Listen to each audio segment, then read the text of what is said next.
The ring champion 2025 என்ற தலைப்பில் தேசிய அளவிலான அனைத்து தற்காப்பு கலை போட்டி சென்னையில் நடைபெற்றது. தற்காப்பு கலை பயில்வதால் கிடைக்கும் நன்மைகளை வலியுறுத்தியும், உடற்பயிற்சிகள் செய்வதால் கிடைக்கும் நன்மைகள், போதை பழக்கம் போன்ற தீய பழக்கங்களை நாடாமல் இளைய சமுதாயம் உருவாக வேண்டும் என்ற நோக்கில் தேசிய அளவிலான அனைத்து தற்காப்பு கலை போட்டி சென்னை சோழிங்கநல்லூரில் நடைபெற்றது.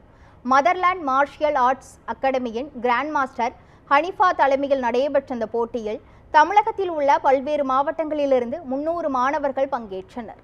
மேலும் போட்டியில் வெற்றி பெற்ற வீரர்களுக்கு த ரிங் சாம்பியன் என்ற பட்டம் வழங்கப்பட்டது. இதில் core power kung fu academy grand master Fernandes, grand master Francis Aaron, Bodhi Dharma kung fu martial art and sports அகாடமியின் கிராண்ட் மாஸ்டர் மோகன், பயிற்சியாளர் செங்குட்டுவன் மற்றும் 200க்கும் மேற்பட்ட தற்காப்பு கலை மாஸ்டர்கள் கலந்து கொண்டனர். மேலும் போட்டியில் வெற்றி பெற்றவர்களுக்கு கோப்பைகள் மற்றும் பாராட்டு சான்றிதழ்களும் வழங்கப்பட்டது. இது ஒரு நேஷனல் டோர்னமெண்ட் கிட்டத்தட்ட ஒரு 600 மாணவர்கள் கலந்துக்கிட்டாங்க.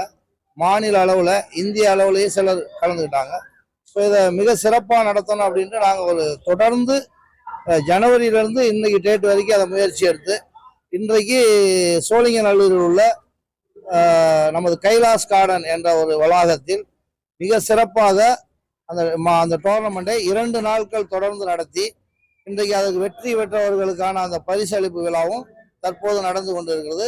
மீண்டும் இந்த தற்காப்பு கலையை தொடர்ந்து அனைத்து தற்காப்பு கலை மாஸ்டர்கள் சார்பாகவும் எம்எல்எம் அகாடமி சார்பாகவும் தொடர்ந்து இதுபோல போட்டிகள் நடத்துவதற்கு அனைவரோட உதவிகளும் தேவை என்று நான் அனைத்து தற்காப்பு கலை மாஸ்டர்களையும் வேண்டி விரும்பி கேட்டுக்கொள்கிறேன்.